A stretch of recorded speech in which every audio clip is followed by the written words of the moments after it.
Hello everybody, in today's video we're going to look at the character of Macbeth.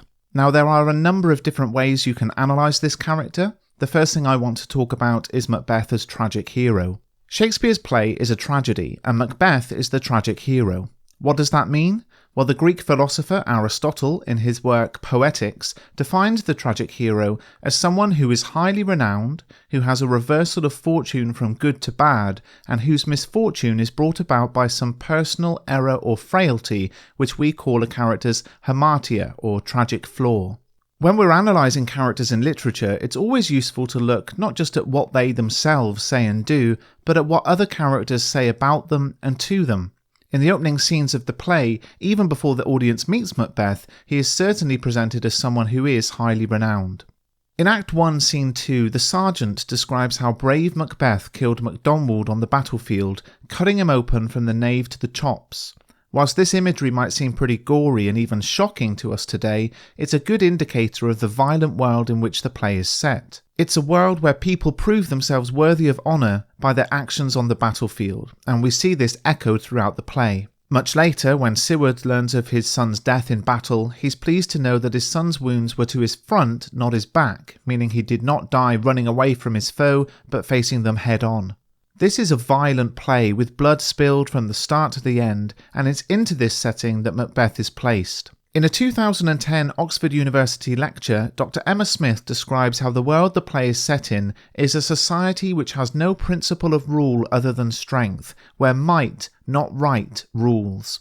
I'll be looking further at that lecture in an upcoming video, so make sure you're subscribed to the channel, but for now let's just point out that Macbeth is well respected in this world of might and physical strength. Act 1, Scene 2 ends with King Duncan referring to Macbeth as noble, a term which Macbeth's friend Banquo will repeat in Act 1, Scene 3, referring to Macbeth as his noble partner. So in these opening three scenes, we see that Macbeth is indeed highly renowned, from the sergeant who witnessed his actions on the battlefield, the king he serves, and his close friend. This well-rounded trio of opinion leaves the audience with no doubt that Macbeth starts the play as a man well respected by others. However, when Macbeth meets the witches, who prophesy, among other things, that he will one day be king, we see what many think of as Macbeth's hamartia, his ambition.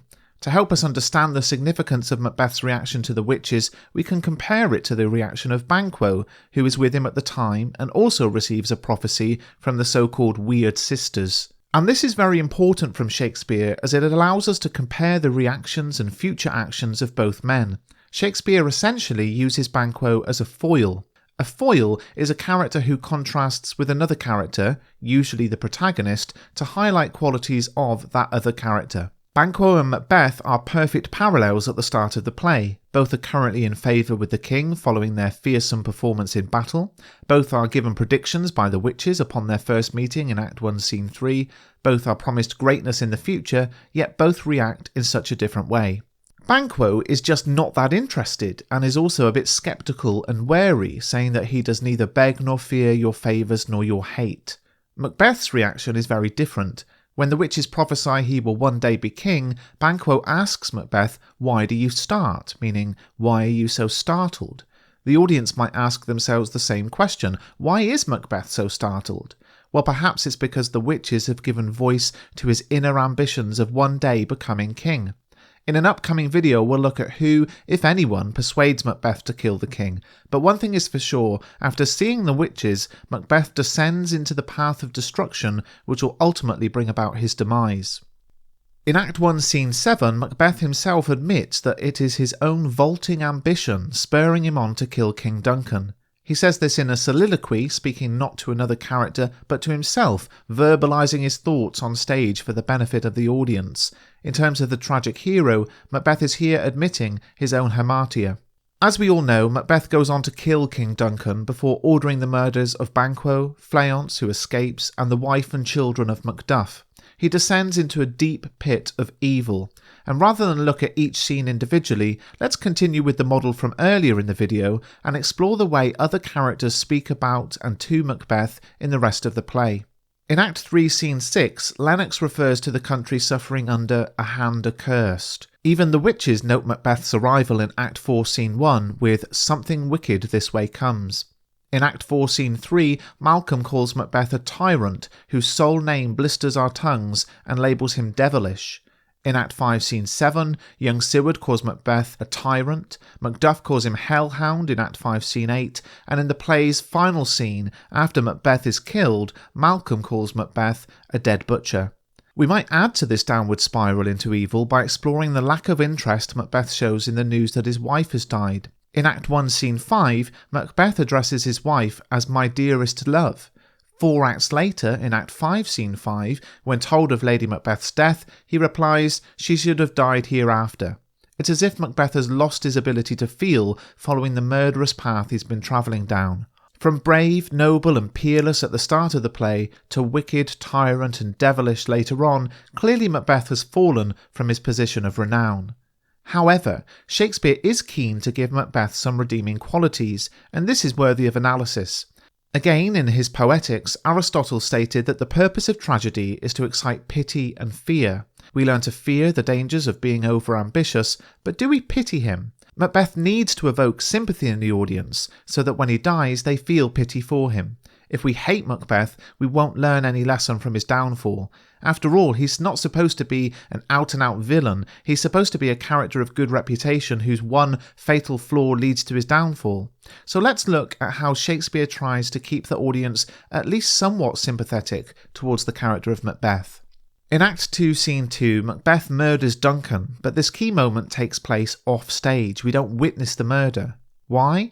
In order to help the audience to still see some shred of humanity in Macbeth. If we witnessed him killing the king with his bare hands, we'd surely hate him. Similarly, the murders of Banquo, Lady Macduff and her children do not take place at the hand of Macbeth himself, but at his order. And why? For the same reason. Surely we could never feel a shred of pity for Macbeth if we witnessed him murder his friends and other innocents. Shakespeare also uses structure to ensure the audience never grows to hate Macbeth. In Act 3, Scene 5, an angry Hecate tells the witches that Macbeth is a wayward son, spiteful and wrathful, who, as others do, loves for his own ends, not for you. Hecate essentially tells the witches that Macbeth is, as Wayne C. Booth puts it, not a true son of evil. And what happens in the previous 2 scenes, the murder of Banquo and the appearance of Banquo's ghost? In other words, at a point in the play where the audience might be tempted to hate Macbeth, the Hecate speech brings them back in line to thinking that Macbeth is not truly evil. In Act 5, as the play draws to an end and Macbeth's doom appears to be inevitable, Shakespeare paints Macbeth as heroic and brave, just like in the opening scenes of the play. Macbeth has some success in the battle, for example killing his challenger, young Siward. Even when Macbeth learns that Macduff was born by Caesarean and so is going to kill him, he refuses to surrender, telling Macduff, "I will not yield," in Act 5, Scene 8.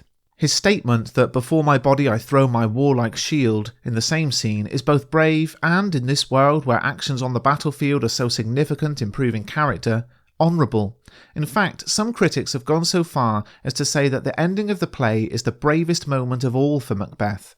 If Aristotle's view is that a tragedy should excite pity and fear, then Macbeth has achieved just that. We learn to fear the dangers of being overambitious, but we also pity the man whose final moments of bravery remind us of his good standing at the start of the play, and whose vaulting ambition caused everything to crumble around him. Now, there are other ways of looking at the character of Macbeth, and we will get into that in future videos, so please do subscribe to the channel, and if you'd like more of these character analysis videos, do give the video a thumbs up. Also, be sure to check out Mr. Bruff's Guide to Macbeth, which is linked in the description. It contains the complete play, a line-by-line translation into modern English, and detailed analysis. Thanks for watching.